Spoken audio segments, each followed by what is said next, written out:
se llama Julia Kristeva.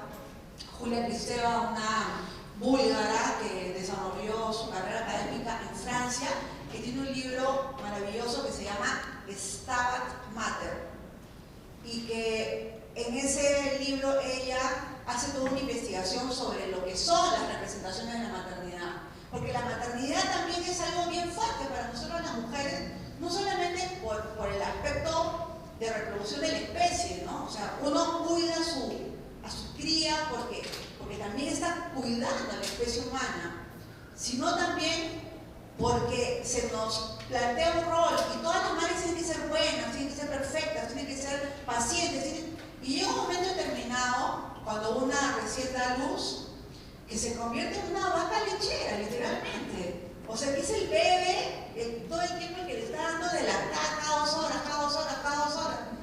Y entonces te das cuenta ahí de la tremenda importancia de la biología en tu vida, ¿no? Y a veces en un momento determinado y con la depresión postparto, te dan ganas de agarrar a ese bebito y tirarlo por la ventana, pero al mismo tiempo lo amas y lo quieres, ¿no? Entonces es una situación así compleja y las mujeres, además alborotadas por esos cambios hormonales brutales, eso es lo difícil, ¿no? Ese mandato de que tienes que ser la buena madre, ¿no? Que es un mandato poderosísimo y además se vuelve también cuchillo de doble filo, porque después chantajeamos con nuestra bondad materna a nuestros hijos, ¿no?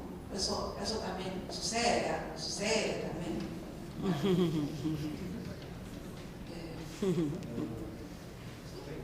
Ahí está. Roles de género. ¿Ven? Desde bebito ya está con su camiseta de Perú. Y es que este proceso de identidad de género es un proceso complejo, muy complejo, ¿no? Que organiza formas de interpretación de símbolos, de simbolización también, de organizar las diferencias. ¿Qué es lo que hacemos? Nosotros interpretamos permanentemente. Ese niñito es mi sobrino, que vive en Estados Unidos, nació en Estados Unidos, entonces su papá lo primero que hace es obviamente chantarle su camiseta del Perú. O sea, pero él no sabe ni nada de nada, ¿no? Pero ya está con su camiseta peruana, ¿no? Y además, bueno, porque no encontré una en la U, pero esa era la que me faltaba y tenía que llevarle. Entonces, o sea, él le está escribiendo un rol, ¿no? Le está escribiendo un rol. ¿Por qué yo no le llevo un vestidito? Se muere, ¿no? Su papá.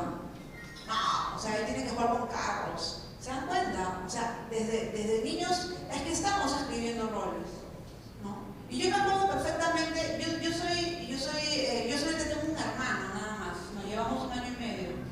Y yo tenía que jugar con él, pues. ¿Con quién no jugar?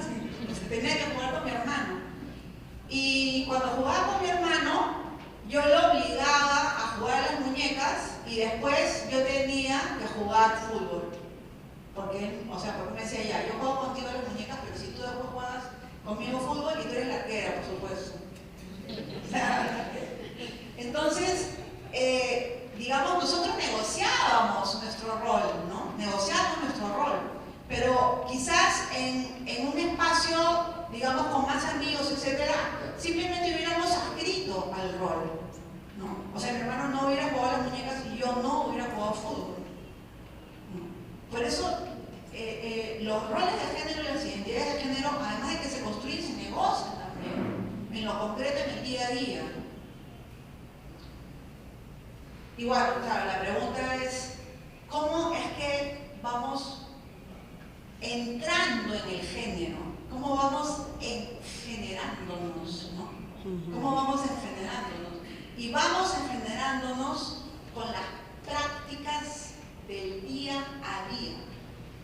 O sea, cuando las mujeres nos vamos a la peluquería y nos pintamos las canas y, no sé, y nos echamos rímel, etcétera, estamos engenerándonos en ese proceso. Y cuando los hombres se afeitan o se cortan el pelo corto o no, o por el contrario, lo llevan más largo, se ponen dreads, también están construyendo una imagen masculina en esa práctica diaria de desde que amanece hasta que termina el día. En la clase, en el hogar, en el salón, en el micro, en todas las instancias públicas y privadas, ¿no? Y claro, lo preocupante es que no solamente lo hacemos nosotros, sino que hay toda una serie de instituciones que nos están diciendo qué es lo que debe hacer una mujer y qué es lo que debe hacer un varón. Y no solamente la iglesia, no solamente la religión, no solamente el Estado, sino también la publicidad, los medios de comunicación, la televisión, etcétera, etcétera.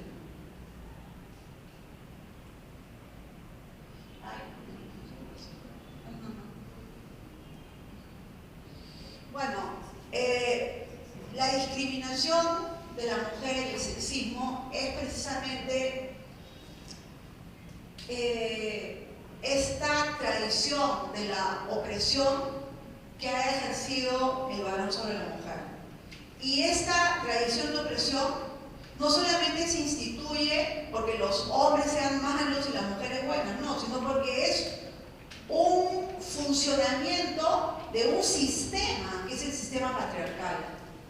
Y el sistema patriarcal funciona como tal por una simple razón, porque en un momento determinado hubo hombres que tenían que tener relaciones sexuales con unas mujeres para tener hijos, pero resulta que había algunas mujeres que eran prohibidas para ese hombre, por ejemplo, las hermanas, por ejemplo, la madre, por ejemplo, las hijas.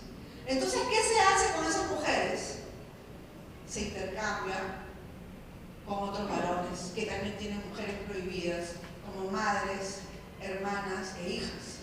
Y entonces así es que se produce la economía del sistema sexo-género. Es así que se inicia la economía del sistema sexo-género. O sea, con estos intercambios que además se producen alianzas muy fuertes, ¿no? Porque producen alianzas familiares. Y esto se ha seguido dando, por ejemplo, en Europa durante toda la Edad Media, durante el Renacimiento y hasta hace poco, ¿no? No ha venido, creo que el día de ayer, la princesa de Holanda, creo, de Bélgica, de Holanda, bueno, pero los príncipes europeos se casaban entre ellos, ¿no? De hecho, Luis XIV, cuando se casa con María Antonieta era austriaca, ¿no? Y entonces se mandaban los dibujitos que los dibujaban muy bonitos, además, porque claro, se dibujaban como eran, no se casaban. Y se intercambiaban y las bodas se producían por intereses absolutamente políticos y económicos, ¿no? Y esos intercambios en realidad nacen en un, digamos, pasado remoto, pero vinculados a esta institución, que es la institución del patriarcado, ¿no?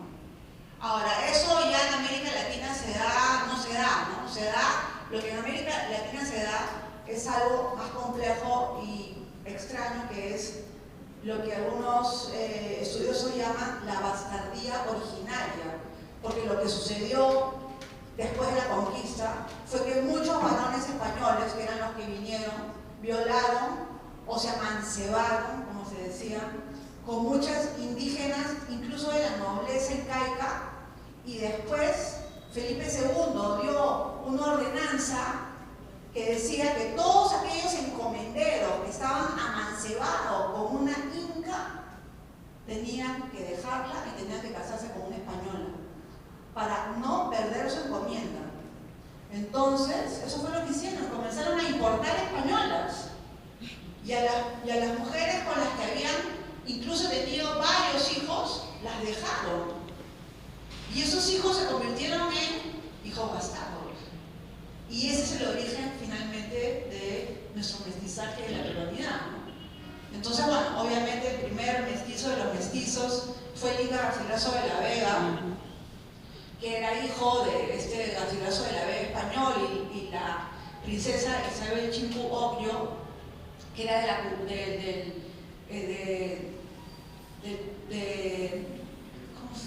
la panaca real, de la panaca del Inca, y cuando en un momento determinado sucedió eso, entonces le trajeron una española, el Garcilaso de la Vega se casó con la española y mandó a su paje, a su sirviente, que se case con la que antes había sido su mujer, para que siguiera viviendo en la casa.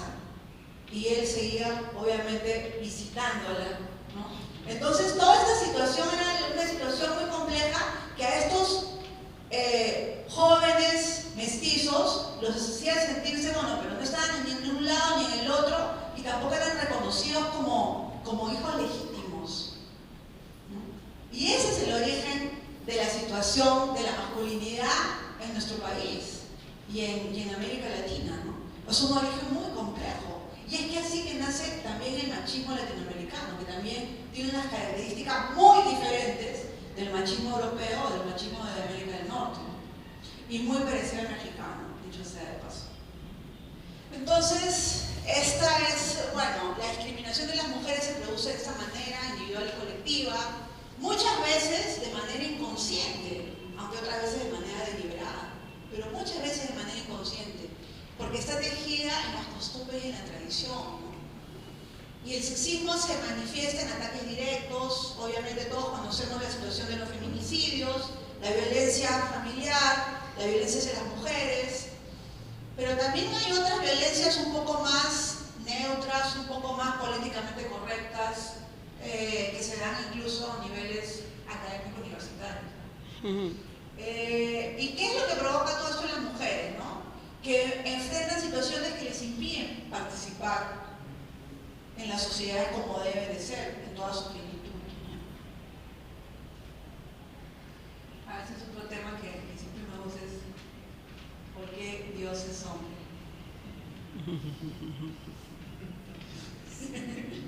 Es que Dios es el sumo del pensamiento patriarcal, ¿no? Por eso a mí sí me gusta, yo soy creyente, yo soy creyente, siempre lo digo, y soy feminista por supuesto también, pero hay un concepto que a mí me encanta de Dios, que es un concepto que leí en un teólogo español que se llama Ramón Panicar. Él dice, Dios es ni el ser ni el no ser.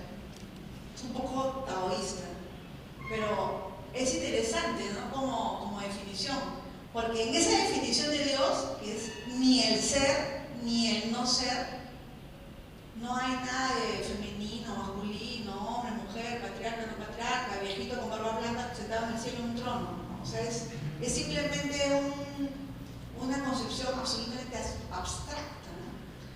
Pero bueno, la realidad del cristianismo es esta, ¿no? O sea, están ahí los dos igualitos, pero Dios es Él. Entonces, hay todo un cuestionamiento que se da también desde diferentes entradas, incluso desde la teológica, estas imágenes de el hombre como paradigma, que ese es otro de los problemas que incluso tenemos también en la academia, ¿no? Y cuando se plantea incluir a la mujer, ¿no? Cuando se plantea incluir a la mujer, es porque de alguna u otra manera se piensa que es el hombre el que está incluido desde siempre.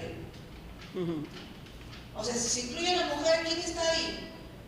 Adentro, el hombre, ¿no? O sea, entonces, a mí que no me incluye, siempre digo.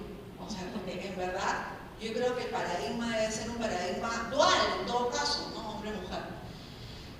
Por ejemplo, en la antropología física, todos los prehomínidos, los homínidos se denominan homus, ¿no? Homo erectus, Homo sapiens, Homo sapiens sapiens, Homo habilis, en fin. Y hace tiempo se encontró unos restos de un prehomínido, ¿no? De 3 millones de años, y que lo bautizaron como Lucy, me acuerdo. Pero cuando descubrieron, o sea, cuando midieron la cadera, porque en eso sí somos diferentes, las mujeres y los hombres, se dieron cuenta de que la cadera era una cadera ancha, los huesos de la cadera eran anchos, entonces no era un macho, sino que era una hembra. Pero se siguió llamando Homo sapiens. ¿Se dan cuenta? No se llamó Molière sapiens, porque el hombre es el paradigma del conocimiento. Ese es el gran problema, ¿no? Pierre Bourdieu, este sociólogo francés, ha dicho que él ya va mucho más que yo, ¿no? filosofía, cuando lee un libro de física o cuando lee un libro de filosofía, bueno, ya si lee una Nietzsche, peor todavía. Porque dice ya es el hombre es el ser, el hombre es el... O sea, se habla del hombre como la humanidad, porque es el hombre el que se sitúa como el yo cognoscente, ¿no? El sujeto del conocimiento. Y bueno, Pierre Bourdieu va más allá y dice, en realidad, el yo cognoscente de la sociología, pero también podríamos decir que la filosofía y la literatura es un hombre blanco de 50 años que nunca tuvo infancia. O sea, porque es ese yo, ¿no? En literatura es bien fácil hacer ese análisis del yo, el yo del cuento, ¿no? ¿Quién es el yo narrador? Pero ¿quién es el yo de un libro de geografía? ¿No? Ahí hay un yo, y ese yo es el yo cognoscente, y ese yo cognoscente es masculino, ese yo cognoscente es masculino. Entonces, claro, se nos ha incluido, teniendo en consideración al hombre como el centro del conocimiento, el centro de las leyes. O sea, las leyes son leyes hechas para un paradigma masculino. Y bueno, Simone de Beauvoir hace más de 50 años ya publicó El segundo sexo, este famoso libro que en verdad cambió con la visión de lo que eran las mujeres. Y ella en un momento lo que dice es que la mujer es como el otro, ¿no? Es lo otro, lo que no es hombre. Dice, así también hay un tipo humano absoluto, que es el tipo masculino. La humanidad es macho y el hombre define a la mujer no en sí misma, sino en relación con él. Él es el sujeto, él es lo absoluto. ¿Ella qué cosa es ella? Lo otro. Lo otro. En realidad no es lo otro lo que tenga una definición propia. Sigo citando a Simone de Beauvoir. La mujer siempre será entonces, desde esta perspectiva, como ser humano, especular al varón, el espejo del varón. No es lo otro lo que al definirse como otro, define lo uno, sino que planteando otro por lo uno, obviamente, sí. Es lo uno lo que manda, y lo que manda es el paradigma masculino para mí. Entonces, dice Simone de Beauvoir, digo yo, la mujer nunca podrá ser ontológicamente independiente en tanto siga manteniéndose como el espejo del varón en el conocimiento. Uy, esto de los excluidos es demasiado complicado, pero pasamos a esta mujer, es interesante, se llama Sandra Hartnett y es profesora de física de UCLA, de ciencias, ¿no? Y ella también habla de cómo la mujer ha sido excluida de la historia de la ciencia, habiendo muchas mujeres que, digamos, participaron en la historia de la ciencia. Entonces dice, hoy en día todas estas categorías tienen que volver a hacer vueltas a pensar, capturar la humanidad de las mujeres y no la humanidad del otro, del hombre. Bueno, siguiendo obviamente a Simone de Beauvoir. Si la modernidad ha sido planteada como una práctica discursiva desde la virilidad, una cultura de las mujeres debe organizarse a través de una actitud renovadora que entienda a las alteridades, precisamente nosotras que somos la alteridad por antonomasia, no desde ese telos de la inclusión, sino del respeto de ese mundo de la alteridad como otro, instituyendo sentido, organizando conocimientos y saberes. No sé lo que dice esta mujer. Además quisiera contar una anécdota terrible, que es la anécdota de Marie Curie, ¿no? Que la famosa descubridora del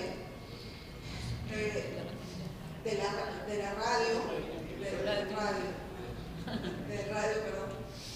Y de ese elemento, que es un elemento que sirve para las radiografías, pero que además es sumamente perjudicial, ¿no? Y al final Marie Curie murió de una enfermedad que le produjo, obviamente, trabajar con radio en sus laboratorios, ¿no? Y hay una poeta norteamericana que se llama Adriana Rich, que tiene un poema que dice algo así sobre Marie Curie, ¿no? La fuente de su poder era la fuente de su dolor. Porque es cierto, ¿no? O sea, la fuente de su poder era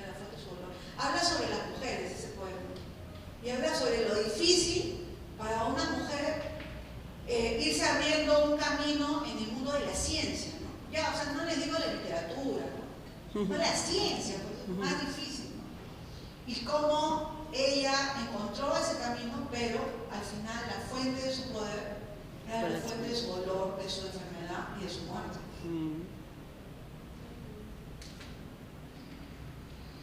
Entonces, a ver,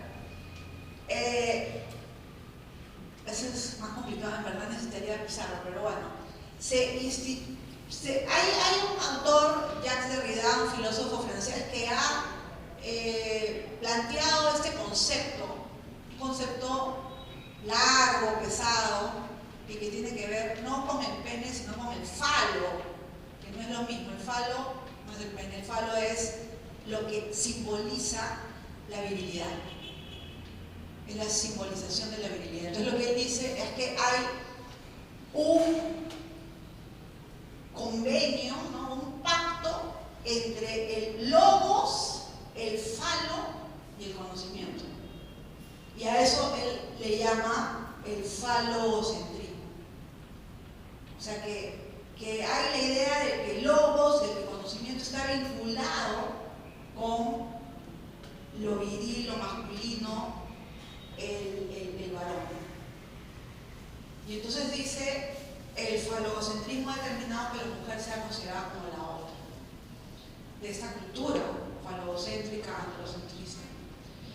Pero hay un psicoanalista que se llama Jacques Lacan que dice que la mujer no existe. Yo me acuerdo que cuando estaba haciendo mi tesis de maestría en San Marcos, venía un profesor que era súper recontra lacaniano y se acercaba y me decía, la mujer no existe. Me da risa, me da ganas de decir, ¿y yo? O sea, ¿qué soy? Pero poco a poco fui entendiendo qué implicaba eso. La mujer no existe implica que la mujer no tiene un significante, una forma de ser simbolizada en el mundo del conocimiento. Sin embargo, acá estamos. O sea, somos significado, sin significante. O sea, en esa lengua 1, en esas clases de... ¿no? El signo es significante y significado, ¿no es cierto? Cuando resulta que las mujeres somos significados sin significante. No nos instituimos simbólicamente, porque somos lo otro, pues. Entonces, eso es lo que tenemos que romper y lo que hemos venido rompiendo. Pero no es fácil, es sumamente difícil. Porque, por ejemplo, las leyes están pensadas en esta perspectiva. Las leyes laborales, piensen en las leyes laborales. Las leyes laborales siempre son que la mujer pide permiso por maternidad, es una excepción. ¿Y por qué, digo yo? Si somos la mayoría mujeres. No debería ser lo excepcional, debería ser lo normal. Más bien debería ser lo excepcional que no lo pidas porque eres hombre. Más bien los hombres tienen que pedir también permiso por paternidad. Digo, es difícil, pero si vamos entrando y entrando nos vamos a dar cuenta de las complejidades de esta idea de que el hombre sea el centro del conocimiento y de las leyes y del mundo real, ¿no? Entonces, yo creo que este elemento que nos ha valido ser las extrañas, como decía Freud, el continente negro, la mujer es el continente negro, ¿sabes? Lo mágico, lo oscuro, lo raro, lo extraño, lo difícil, lo complejo, lo que no se puede entender. Bueno, esa posición de otra no tiene por qué seguirlo siendo. Esa es mi propuesta. Yo creo que no tenemos que pedir ser incluidas, sino que tenemos que pretender ser el paradigma también. O sea, ¿por qué no? ¿Por qué no? Si somos la mitad de la humanidad. ¿Por qué no hemos sido el paradigma hasta ahora? Ya lo entiendo. O sea, por toda una serie de situaciones de dominación, de discriminación y exclusión. Pero ¿por qué no ahora pedir ser el paradigma?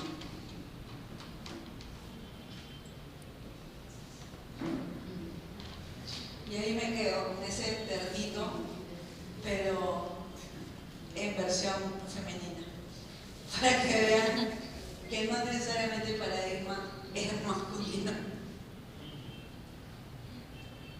Bueno, y al final, sí, quería terminar con esta imagen de una mujer que sea, una luchadora por lo que cree y lo que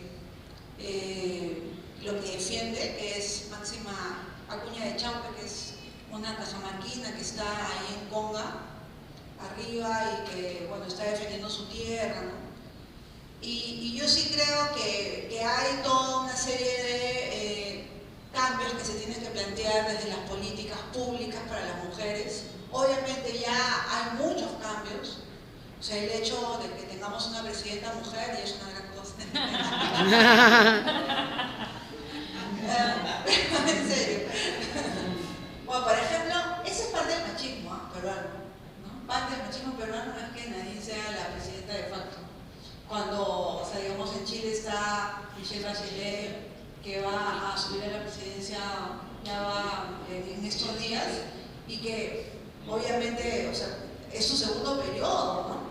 Y ya tenemos, bueno, en Brasil a Dilma Rousseff, etcétera, en Argentina Cristina Kirchner, etcétera, etcétera, etcétera. Ahora, tampoco es que me alegre mucho, digamos, lo que yo siempre digo como feminista que soy, es que no necesariamente una mujer me representa, ¿no? O sea, yo no me voy a poner feliz si Keiko Fujimori sale como presidenta de ese país. Yo estaré en el otro lado, estaré en contra y luchando para que nunca sea presidente de ese país.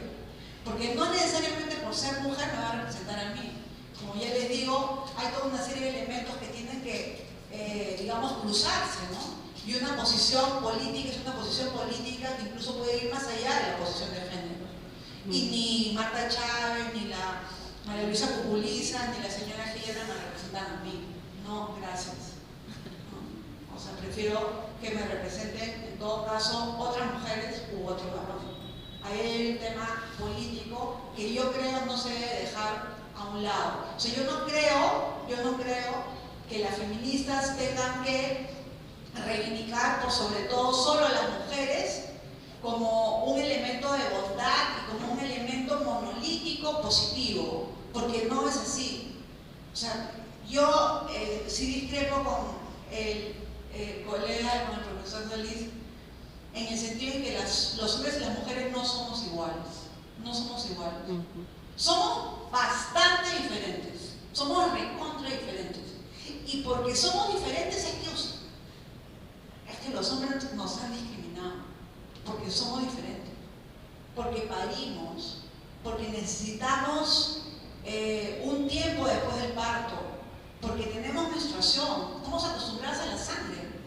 Disculpen que hable de estas cosas, pero yo soy recontra transparente. O sea, estamos acostumbradas a la sangre. Estamos acostumbradas al dolor. O sea, tenemos toda una serie de elementos diferentes. Muy diferentes. Pero por esos elementos es que hemos sido discriminados. Entonces nosotros tenemos que aspirar, por supuesto, que a la equidad. Porque iguales nunca vamos a ser. Pues sí somos totalmente equivalentes. Porque usted en su diversidad y yo en mi diversidad tenemos los mismos derechos y las mismas obligaciones. Pero a veces las mujeres tenemos más obligaciones. Y eso no es justo. No es justo. Y a veces la misma profesora y el mismo profesor que dictan las mismas clases no reciben el mismo sueldo. O sea, ese es uno de los ejemplos suaves, ¿eh? Ya no quiero hablar de los ejemplos más difíciles. Porque en la universidad, personalmente, yo también me he sentido muy discriminada, muchas veces. Pero discriminada de una manera muy correcta, muy académica, muy bonita y muy pendeja. Bueno,